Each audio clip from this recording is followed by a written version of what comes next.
saranno come pilastri di giustizia per mostrare la sua gloria al mondo. Posizionati al di sopra. Ricostruiranno le antiche rovine. Rialzeranno i luoghi desolati del passato. Restaureranno le città devastate. I luoghi abbandonati da generazioni. Le nazioni per eredità. Le estremità della terra in possesso. Empower 2026. Potenziati per agire con autorità spirituale. Come stavo dicendo prima, sabato avremo la nostra marcia per Gesù. E io credo, prima di tutto una domanda: chi sarà lì sabato? Alleluia, alleluia, perché ho detto nella nostra ultima riunione mi hanno fatto questa domanda: quanti saranno lì, passi della tua chiesa? Io ho detto più o meno 150, ossia tutti, alleluia. E perché crediamo che questa marcia sarà veramente un segno, un marchio per Bergamo, perché Bergamo deve scoprire o deve sapere che c'è un popolo che ama Gesù, c'è un popolo qua che prega per questa città, che c'è un popolo qua che paga un prezzo per la conversione di questa città, per un cambiamento di questa atmosfera che sappiamo noi che è pesante in questa città. Ma noi siamo un popolo che non si tira indietro. Noi saremo sempre andando avanti verso al nostro Dio, e sappiamo che è una battaglia, ma il nostro Dio vai avanti e noi saremo lì con Lui. E abbiamo avuto un cambiamento della nostra partenza, quindi fate attenzione, non sarà più nella stazione. Noi partiremo da Porta Nuova, l'orario è lo stesso, alle 14, però non più della stazione, adesso sarà della Porta Nuova, lì nel centro. Ecco, leggo la mensagem che ho ricevuto. Sabato 23 maggio la marcia per Gesù a Bergamo non partirà più dalla stazione, ma da Porta Nuova. Quindi da Porta Nuova in su partiremo con questa marcia. Amen? Quindi attenzione, è questo. E altri appunti o altri annunci sarà il nostro live mercoledì e giovedì a Zonho, che sono i nostri piccoli chiesa in casa. E partiremo oggi con questa parola che Dio, che lo Spirito Santo già mi parla ha più o meno 10 anni che io faccio questa riflessione su questo versetto, e più negli ultimi 7 anni io penso spesso in questo versetto, una forma di capire, di una forma di veramente comprendere cosa Dio sta dicendo, e corro verso a questa promessa che Gesù ci ha lasciato. Nel Vangelo di Elisa, aspetta, facciamo un po' di suspense, aspetta. Nel Vangelo di Giovanni, quindi Gesù ti lascia questa promessa. È una promessa per ognuno di noi, e tante volte passa inosservata. Oppure, nei giorni di oggi sembra impossibile, perché abbiamo così tante sfide, tante difficoltà, tante cose da fare, che a volte pensiamo, ma sarà possibile? E lo Spirito Santo in questa ultima settimana, 2 settimane o 3, mi ha parlato profondamente in alcun momento, che eravamo qua in chiesa o a casa nostra, nel nostro tempo con Gesù. E il versetto che voglio leggere è Giovanni 10:10, molto conosciuto di tutto. Io penso che è uno dei primi versetti che si impara a memoria nel Vangelo, e dice così: il ladro non viene se non per rubare, uccidere e distruggere. Io sono venuto perché abbiamo la vita e l'abbiamo in abbondanza. E è giustamente qua che io facevo questa riflessione da tanti anni. Cos'è una vita abbondante? E come si vive questa vita abbondante? Come ho detto prima, in questi giorni che abbiamo tante sfide,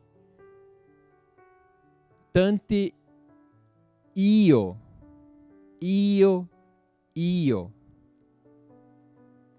Come posso vivere questa vita abbondante? Però, per arrivare a una risposta,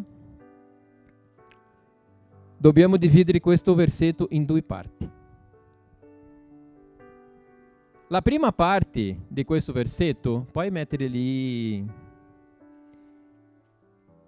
dice così: il ladro non viene se non per rubare, uccidere e distruggere. E quando leggiamo questa prima parte e impariamo che il ladro è Satana. È Satana, è il diavolo. Perché è giusto, è questo che lui fa con la nostra vita. Lui viene per rubare, per uccidere e per distruggere. E lui non si stanca. Perché è questo il suo scopo. Lui non dorme. Lui non dimentica di nessuno. Lui bussa alla porta ogni giorno del nostro cuore e si trova una piccola breccia,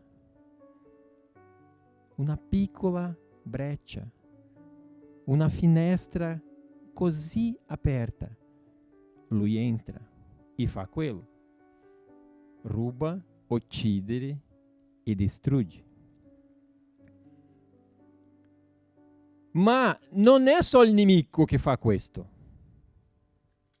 E è lì che ci caschiamo. Perché tante volte noi facciamo questo con noi stessi. Con noi stessi. Vi spiego.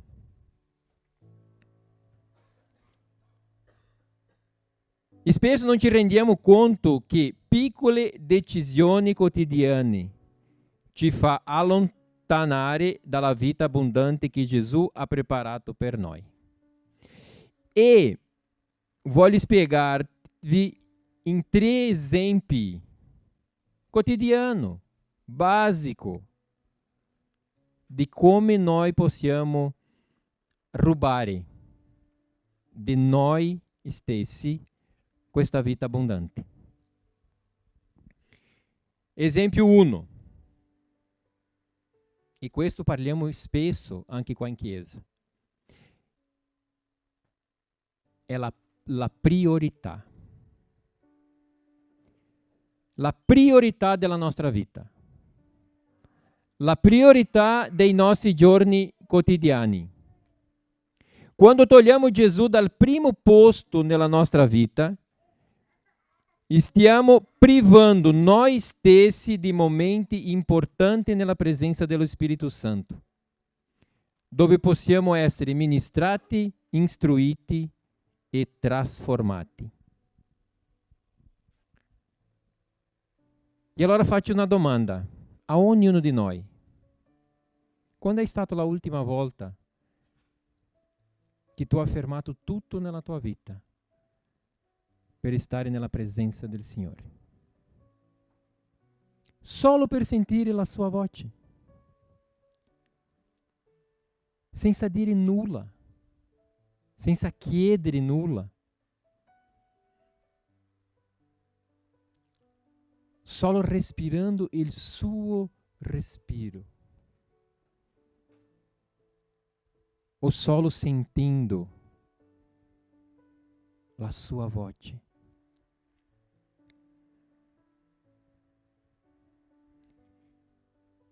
Quante volte nella tua vita tu hai lasciato di fare quella cosa che per te è buona, ti porta un piacere, e tu hai detto no, non farò questo che piace alla mia carne,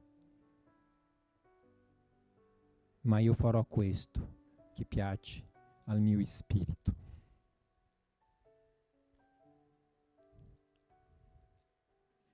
Quindi rimarrò, non lo so, mezz'ora, 15 minuti, un'ora, solo nella presenza del Signore.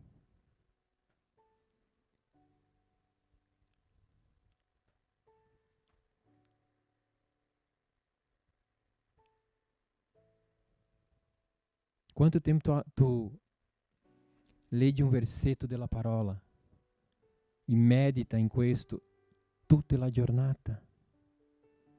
Che è come un suono nel tuo orecchio e tu dici, wow, questa mattina tu mi hai parlato questa cosa, adesso pomeriggio tu già mi hai parlato un'altra cosa. Matteo 8:22 dice, ma Gesù gli disse, seguimi e lascia che i morti seppelliscano i loro morti. Cosa vuoi dire questo versetto? La urgenza della priorità nel seguire Gesù. C'è una urgenza. Oggi tutte le preghiere sono sono molto insieme, perché quello che abbiamo pregato lì all'inizio, anzi ragazzi, ogni domenica alle 9:15 noi siamo lì a pregare per il gospel, per tutto questo che succede qua. È un invito a tutti. Io non bisogna venire qua e prendere per le mani e portare là. Siete adulti. Siamo tutti lì a pregare 9:15. È un tempo dove passiamo insieme come chiesa, pregando. E oggi abbiamo pregato le cose lì che Carla ha parlato qua, su questa stanchezza, su questa superficialità, grazie, che abbiamo nel cristianesimo di oggi, che sembra che tutto diventa una scusa per non partecipare, per non essere insieme, per non stare in un ambiente dove c'è la presenza di Gesù, come abbiamo fatto venerdì sera. È stato meraviglioso. Abbiamo passato 2 ore qualcosa qua, solo nella presenza. E quello ti insegna, ti ministra, ti fa vedere il Vangelo con un occhio completamente diverso e aperto. Ma la scelta è nostra, è personale. Lì il nostro cuore può essere guarito. Seguire Gesù deve essere immediato. E seguire vuol dire stare insieme, conoscerlo, invitarlo a partecipare della mia vita o della tua vita. Oggi abbiamo una direzione chiara dall'inizio, nella lode, quando o pastor André ha parlato. Abbiamo una direzione oggi di una guarigione, ma una guarigione nell'anima. Mi sa che Carla ha parlato anche di questo. Di queste persone che sono allontanate dal Signore, a volte nemmeno sanno perché, per una stanchezza, perché non riesco a vedere il muovere del Signore, non hanno la pazienza. Ma il Signore sta muovendo, il Signore sta lavorando per ognuno di noi. Noi sappiamo di tanti miracoli che già è successo qua, nella nostra chiesa. I ragazzi che hanno comprato casa, i ragazzi che hanno preso il contratto indeterminato con 2 mesi di lavoro, comprato macchina, andate in Brasile dopo 8 anni, come Laine. Oggi vanno Carol, João e le sue figlie. Anche la prima volta che tornano in Brasile. E torneranno in Italia, giusto? Ecco. Dio vi benedica l'andata e raddoppi questa benedizione per tornare. Che sia un tempo di riposo. Di vedere i fratelli, sorelle, i suoi. È un regalo da Dio questo. E lei è arrivato bene di là. Immagina te che lo ha quando è venuto qua la prima volta, la prima e unica, no? Io portavo lei nei miei bracci in aeroporto, aveva 1 anno e mezzo. Adesso torna con 9. Pense na surpresa. Aleluia, Dio muove. Dio muove. Anche toglie la voglia di andare in Brasile, perché è qua la nostra terra adesso. Giusto, John e Carol? Ecco. Forse italiano non capiranno, hashtag fica a dica. Ecco.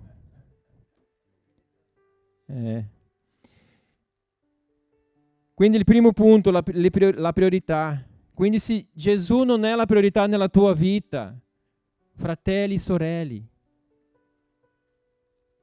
devono fare attenzione a questo, perché Lui deve essere sempre la nostra priorità. Sempre la nostra priorità. Secondo, le nostre emozioni. Vivemo un periodo, una stagione, non lo so, dove le nostre emozioni tante volte comandano la nostra vita.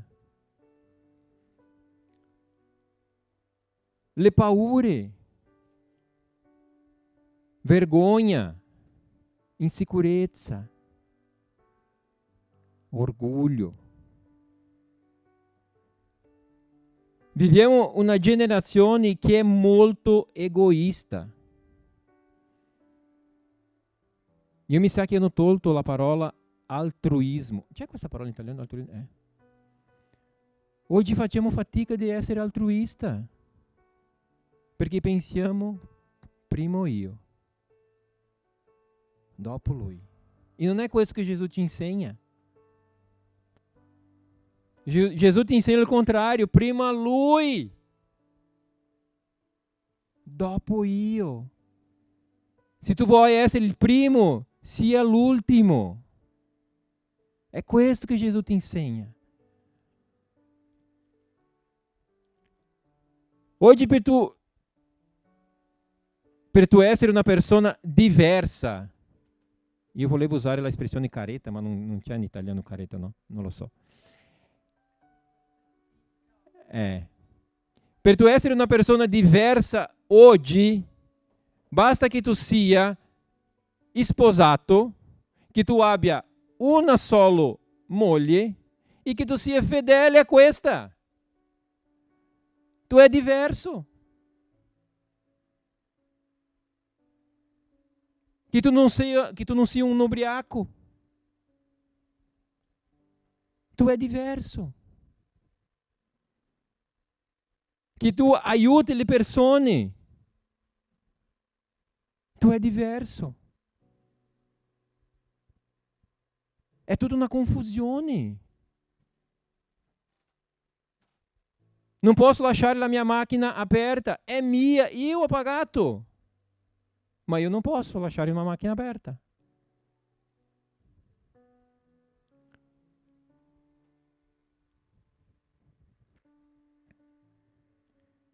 Quando lasciamo che le nostre emozioni governino la nostra vita, non riusciamo a mettere Gesù al centro delle nostre decisioni. Prendiamo le decisioni con le nostre emozioni. Dopo, se non va bene, la colpa è di Gesù, che non ci aiuta, che non apre le porte, che il lavoro va male. Ma non aspettiamo la sua decisione per noi. Prendiamo le nostre decisioni nei nostri desideri personali. Trasferimento, cambiamento di lavoro, di città, di casa, di tante altre cose. Perché facciamo fatica in aspettare. Preghiamo oggi e vogliamo la risposta domani, al massimo, o ieri a volte.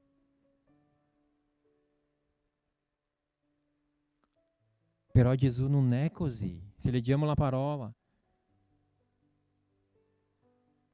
dalla promessa al compimento, 20 anni, 25 anni, 15 anni, 12 anni, c'è una preparazione e noi non riusciamo a aspettare. E questo ti porta a stanchezza, preoccupazioni, ci allontana dalla presenza di Dio. E noi stiamo rubando di noi stessi questo tempo, questa vita abbondante. La terza, e questa per me è la più difficile, più complicata, più sensibile, la sfera economica. E che parla di soldi. Gesù ha parlato tanto di soldi, perché è veramente una cosa che ti fa perdere la testa. Io ho diviso in due parti questo. Abbiamo quello che hanno la mano aperta, quello che non si importano con nulla, con domani. Arriva il stipendio oggi, metà della settimana non c'è più soldi, non c'è controllo. Già è amico stretto del corriere dell'Amazon, della Temu. Ogni giorno arriva pacchi. Se vede la parola saldi, mamma mia, diventa una cosa. A volte compra le cose che non usa. Non c'è un controllo. E spende soldi in diverse cose banali. Dopo che finisce, non guadagno abbastanza, tutto è difficile per me.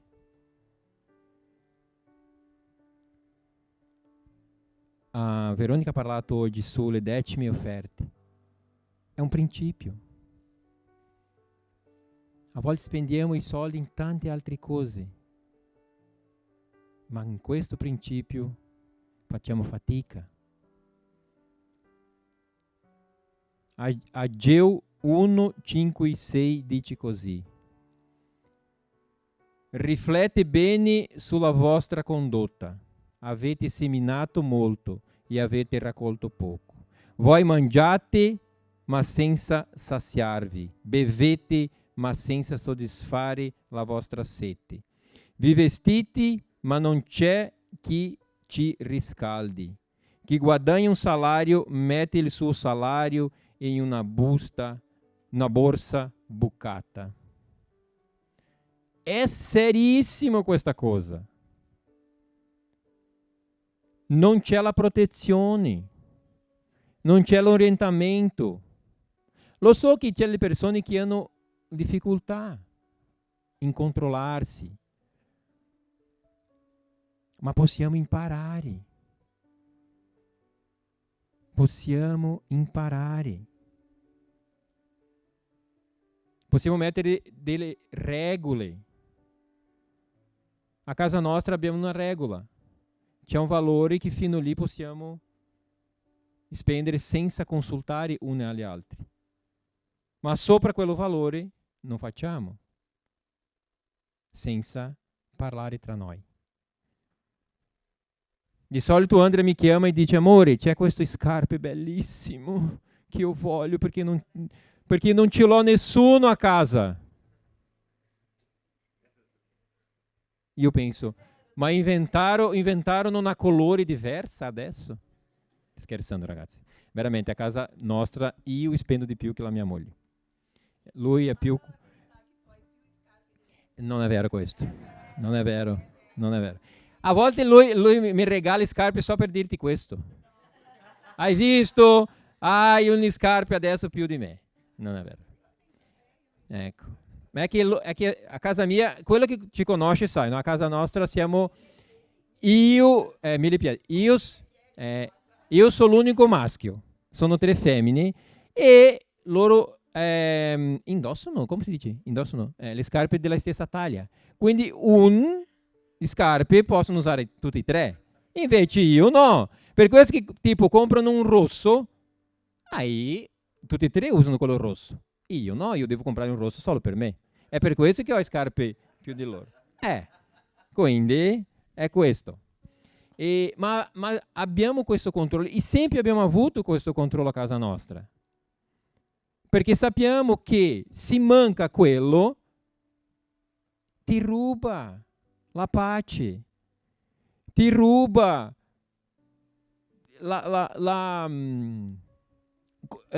questa cosa di aspettare in Gesù.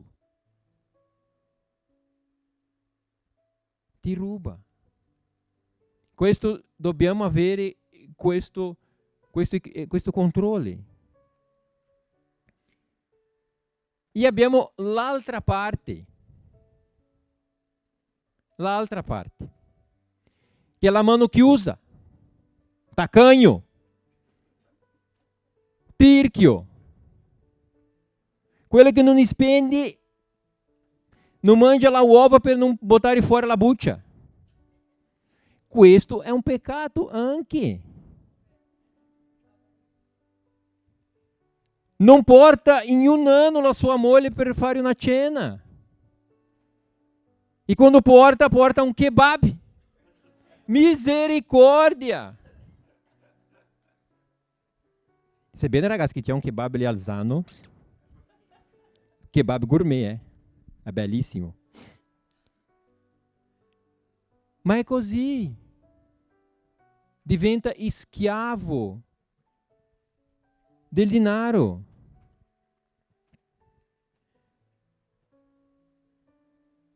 Non dà un regalo di compleanno alla sua moglie, anniversario di matrimonio, un gioiello, né amore? Anche qua deve avere un equilibrio. Non dobbiamo essere una mano bucati, ma non dobbiamo essere quello di mani chiuse. E se prendo un gelato, mi mancherà.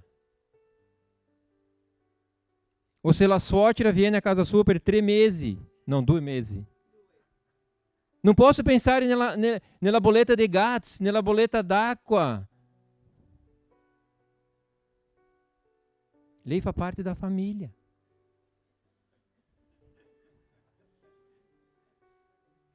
Fa parte da famiglia. Sai che ho scoperto una cosa? Parentesi. Quando Dio ha creato l'uomo e la donna, no? Eva, è arrivato un punto che Adamo viene a Gesù e comincia a murmurare con Dio di alcune cose che non andavano bene. E Gesù ha detto, stai zitto, perché sennò creo la suocera. Subito lui è stato zitto e è andato d'accordo con Dio in ogni cosa. Chiudo parentesi. La suocera è una benedizione, ragazzi. Tomo chimarrão, la mia suocera ha portato 6 kg di erba. 6 kg, ragazzi. Sto diventando Hulk per dentro già. Ecco.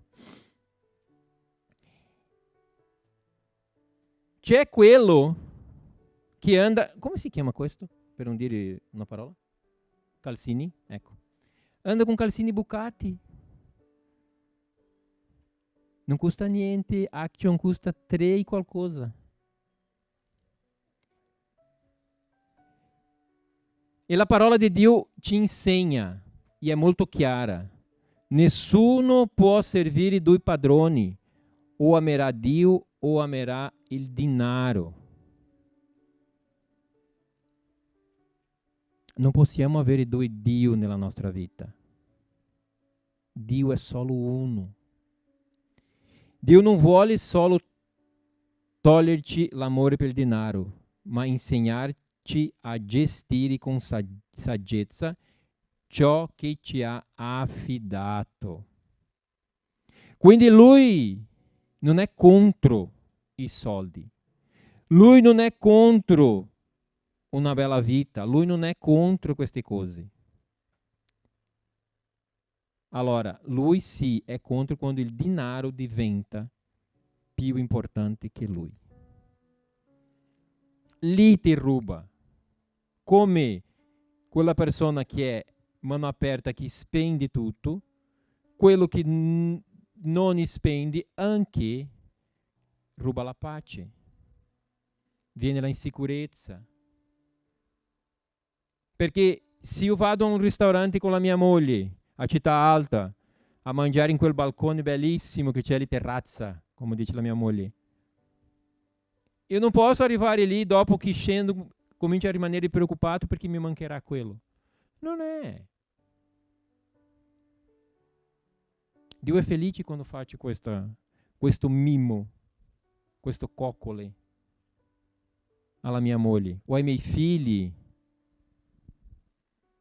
Fa parte della nostra vita quotidiana.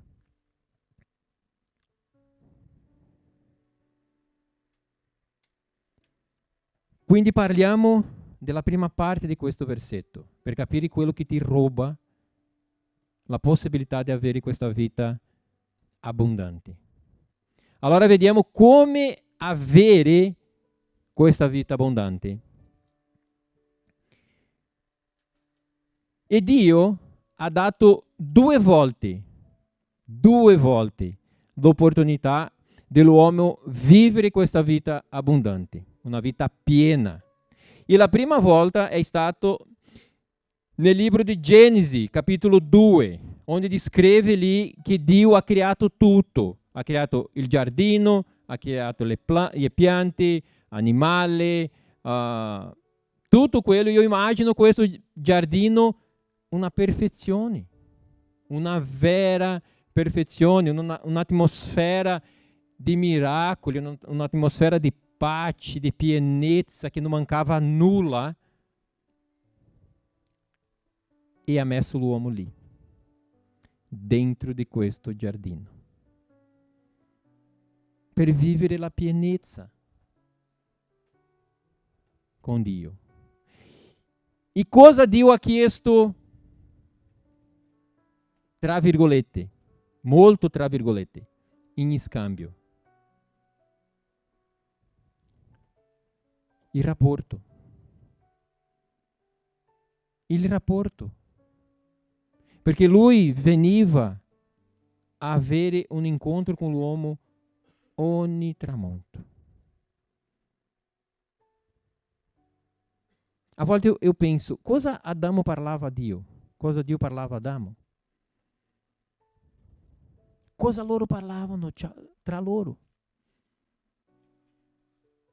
No.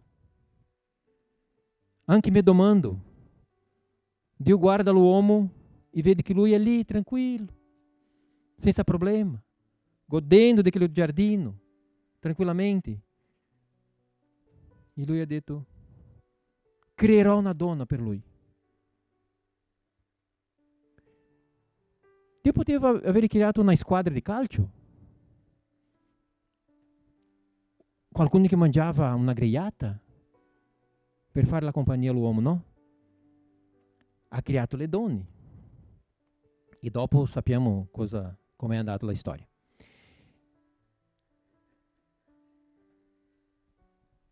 E lì l'uomo c'era questa vita abbondante. C'era la presenza di Dio. C'era quella pace. Non c'era problema. Non c'era bolletta che arrivava. Non c'era una lingua che doveva imparare. Ma loro hanno peccato. E Dio ha tolto l'uomo di quello giardino. Allora abbiamo la seconda opportunità. Perché nella misericordia di Dio sempre abbiamo la seconda opportunità di ricominciare, di incominciare di nuovo e di nuovo, perché la sua misericordia è infinita. E la risposta dove troviamo? Nello stesso versetto, nella seconda parte, che dice così, Giovanni 10:10b. B. Io sono. Chi sta parlando questo? Gesù. Io sono venuto perché abbiano la vita e l'abbiano in abbondanza. Qual è la nostra seconda opportunità di avere una vita abbondante? Quindi Gesù è venuto per darci una vita abbondante. E così come nel giardino Dio veniva per camminare insieme all'uomo, Gesù è venuto per camminare insieme a noi. Lui vuole stare insieme a noi. Lui c'è un piacere di essere insieme a noi. E Lui è lì. Ogni giorno Lui è pronto per camminare con noi. Allora siamo noi che dobbiamo scegliere di volere camminare insieme a Lui. La scelta è nostra, non è di Lui.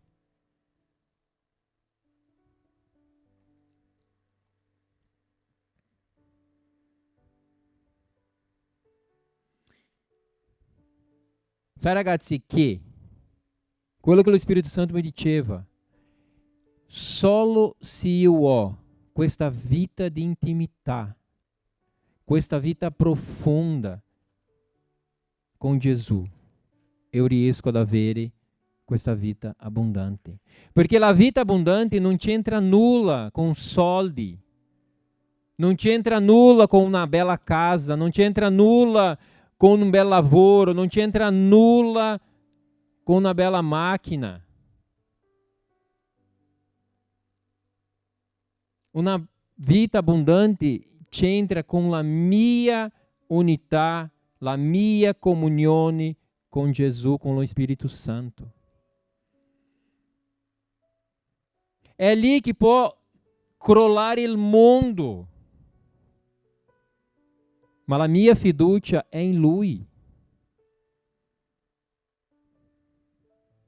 Vediamo questo nella vita di Paolo, Apostolo Paolo.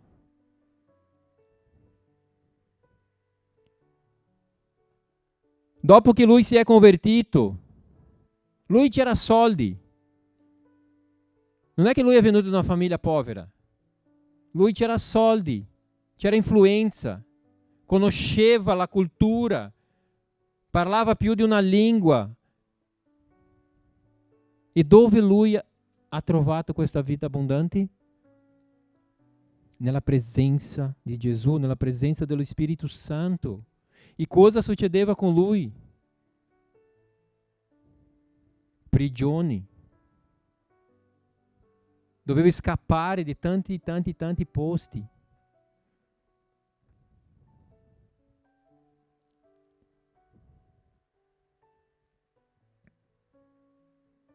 E lui diceva: per me il vivere è Cristo e il morire è guadagno.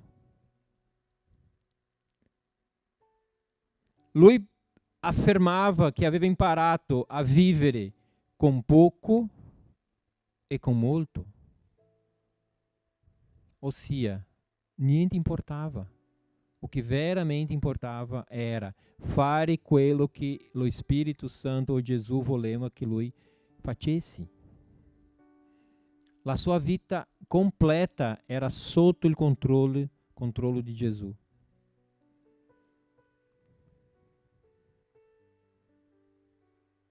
E possiamo vedere questo anche nella vita di tanti uomini e donne della Bibbia,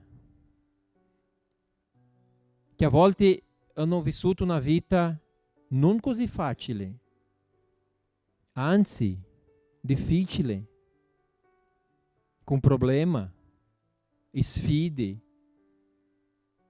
prigioni e tante altre cose. Ma hanno scoperto un posto, hanno scoperto un luogo dove potevano vivere questa vita. Perché niente, assolutamente niente, faceva con che loro cambiavano idea. Perché loro avevano un bersaglio, una strada.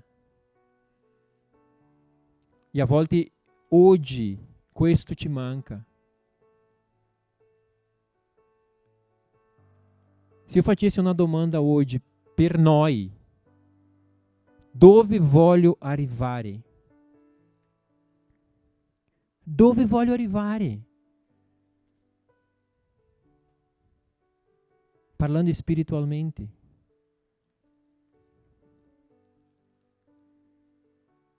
Perché io vedo qua, già parlato questo, una volta, due. Abbiamo dei talenti. Abbiamo pastori. Abbiamo discepoli, adoratori. Tra noi. Ma cosa tu stai facendo per arrivare a questo posto? Cosa tu stai facendo? Qual è il tuo bersaglio? Solo la salvezza? Solo, tra virgolette, che non è solo. Ma Dio c'è di più, Gesù c'è di più. C'è un lungo cammino, una lunga strada per percorrere.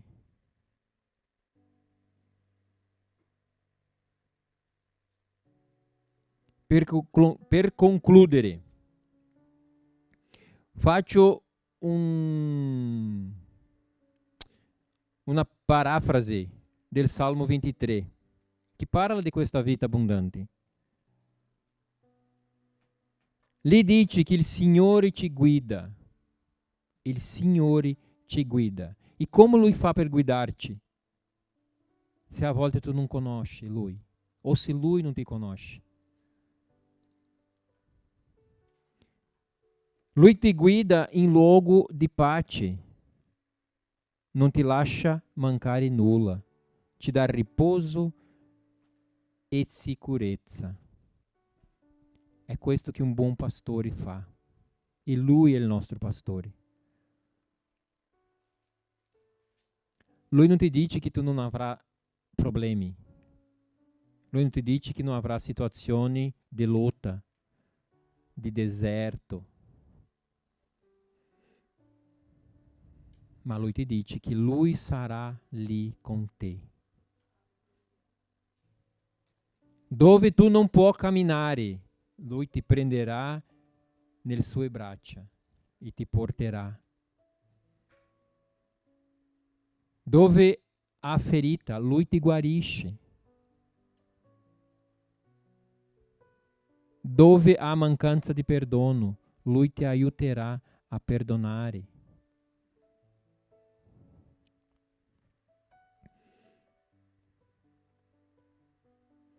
Sai ragazzi, io voglio quasi finire. Venerdì scorso eravamo lì a casa delle ragazzi, di Liz, di Elena, della sua mamma. Domenica, mamma mia, domenica, vero? Domenica. E abbiamo conosciuto una signora. Una signora veramente speciale. Speciale. Senza la speciale. Ecco. Questa signora, io credo che lui vive questa vita abbondante. Io parlerò con lei per venire qua, per dare questa testimonianza completa, che oggi farò só un riassunto, perché è bellissima. Lei è etiope, è venuto qua in Italia da tanti anni. Io racconterò della forma che uomini raccontano, no? Quindi mancherà dei pezzi, ma non importa. E un giorno lei nel suo lavoro parlava con Dio, perché il paese dove lei è nata è un paese, come lei ha usato questa parola, è stato dimenticato questo paese, quindi è un paese povero. Lei è sposata con un bergamasco, vedi? Che miracolo. E lei lì, mentre lavorava, pregava il Signore per il suo popolo, perché lei diceva così: Dio, eu sono qua in questo paese, ho un lavoro, ho un stipendio, ho una casa, una famiglia, ma e loro? Loro non hanno niente.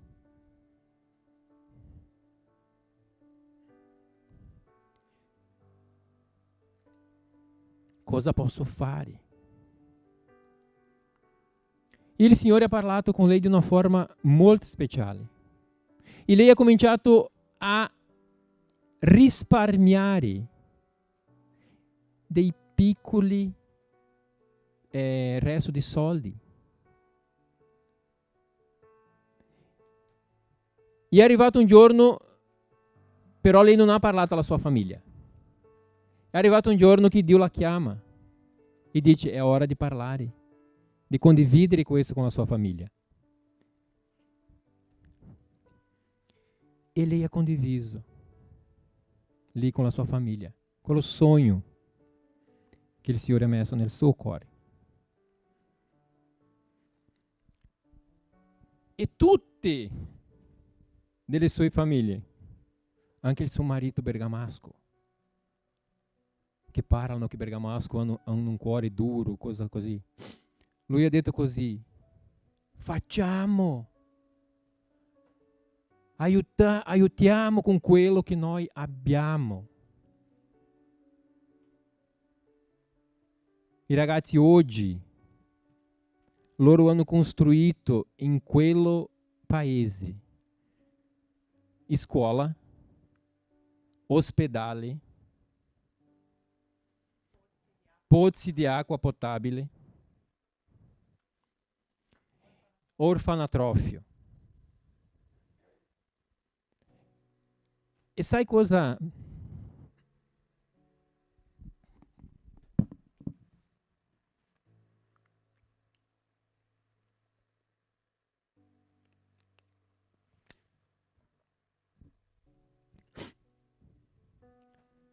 E sai cosa lui ascolta di alcune donne che abitano là? Ascolta questa cosa. Prima di morire, io posso bere un'acqua pulita.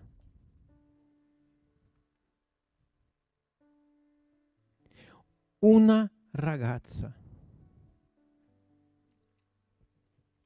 che ha sentito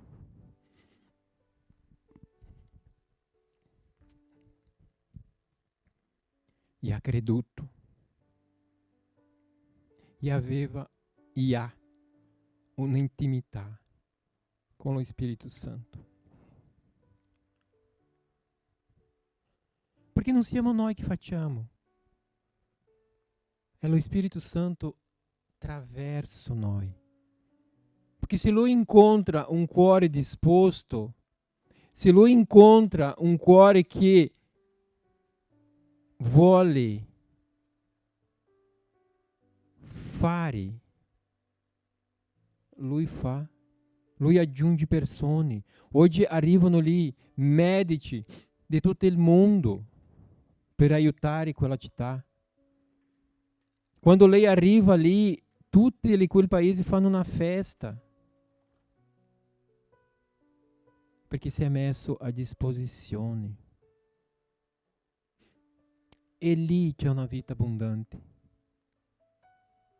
perché lei parlava con una gioia.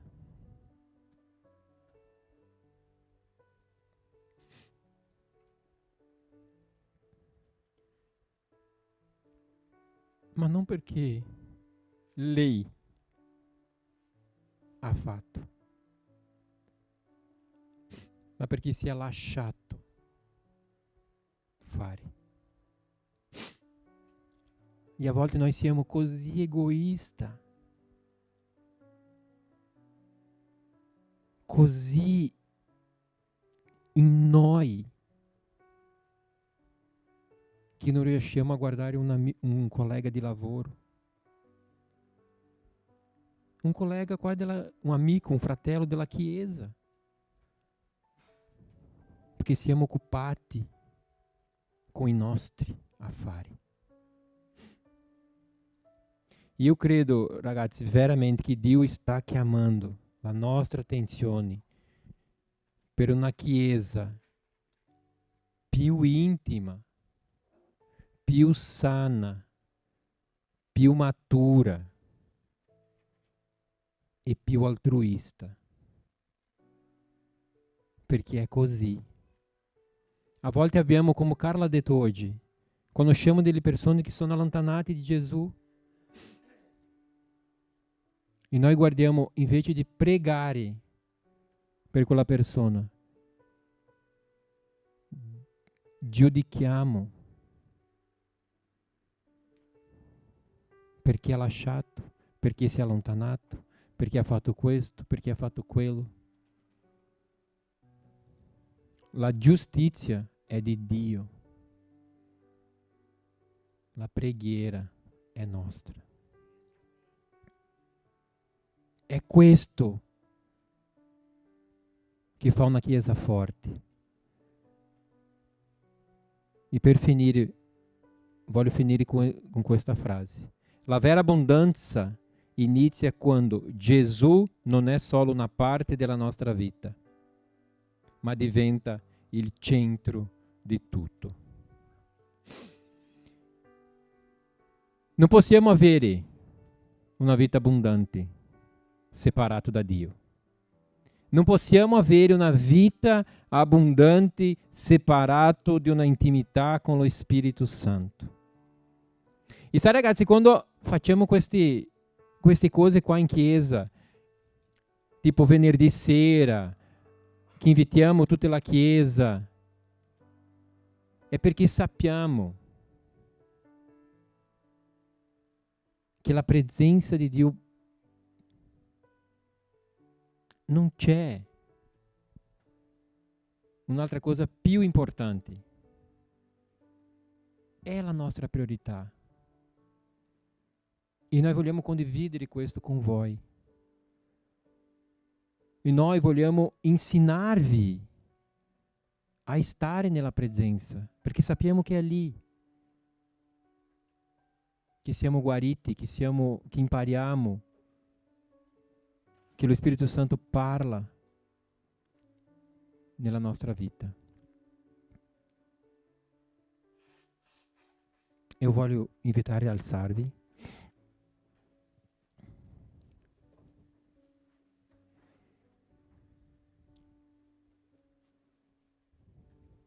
E il mio appello oggi è molto semplice. Cosa sta rubando questa possibilità di tu avere questa vita abbondante? Cosa può stare rubando la tua intimità con il Signore? La mancanza di un piacere di essere lì con Lui, di solo ascoltare, come stiamo ascoltando questa canzone, e sentire la sua voce. Se tu identifica queste cose, sottometti allo Spirito Santo. Se tu non riesci, chiedilo. Se tu hai la percezione che la tua anima o il tuo spirito è secco, che tu non riesci più ad avere questa voglia di stare nella presenza del Signore, parla con lo Spirito Santo.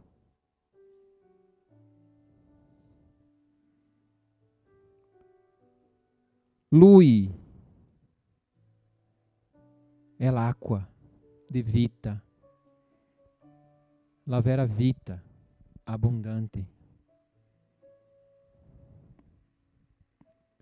Metti il tuo cuore davanti a Lui adesso. Metti il tuo cuore davanti a Lui.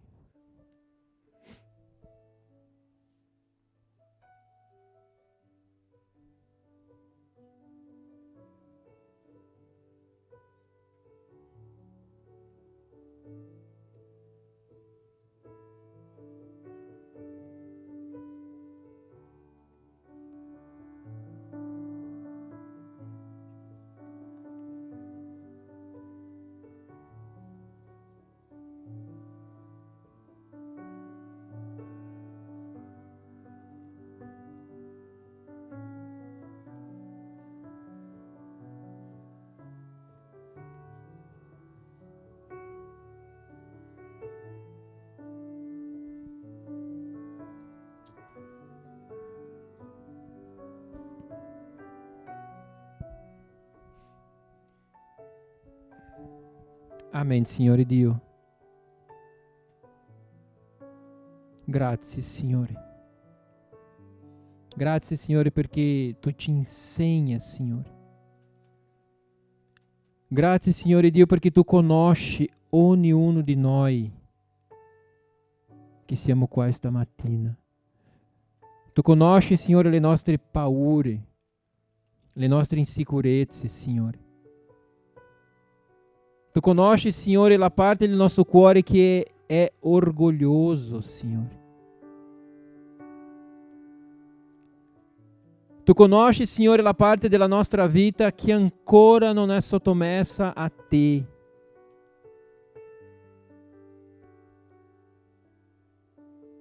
Tu conosci. La Tua parola dice, Signore, che il Tuo Spirito Santo scruta il nostro cuore. E che noi non possiamo nascondersi di Te. Non importa dove siamo, dove andiamo. Possiamo andare alle confini del mondo. Lì tu è.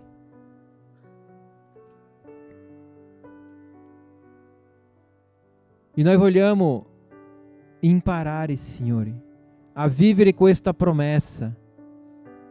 A vivere questa promessa, Signore, di una vita abbondante, di una vita leggera, di una vita sana, Signore. Ci fa imparare, Signore, a guardare soltanto a Te, Signore. Ci fa imparare, Signore, a togliere i nostri occhi, Signore, di quello che ci circonda, Signore, che a volte non sono cose belle, o a volte, Signore, sono cose belle. E giusto queste cose belle attirano la nostra attenzione. E togliamo, Signore, la Tua presenza del centro della nostra vita. Perché pensiamo che queste cose belle sono buone. Ma a volte stanno rubando la Tua presenza. Signore, io ti chiedo, insegna la tua Chiesa a essere una Chiesa matura, a essere una Chiesa altruista, a essere una Chiesa che cerca la tua presenza come una priorità, Signore. Come se mancasse ossigeno nel nostro polmone, Signore.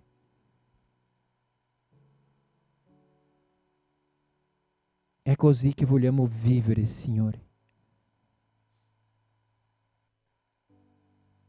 Dando i nostri giorni a Te, al Tuo controllo. Sappiamo che non è facile, Signore. Sappiamo che siamo umani. Ma sappiamo, Signore, che Tu è più grande che ogni cosa, che Tu è più forte che ogni situazione e che Tu ci ama, Signore, e vuole avere questo rapporto intimo con ognuno di noi. Tu vuole, Signore. Grazie, Signore, per questo amore. Grazie, Signore, perché Tu ci sei. In nome di Gesù. Amen. Alleluia. Alleluia. Dio vi benedica. Una eccellente settimana e che lo Spirito Santo possa parlare al tuo cuore. Amen.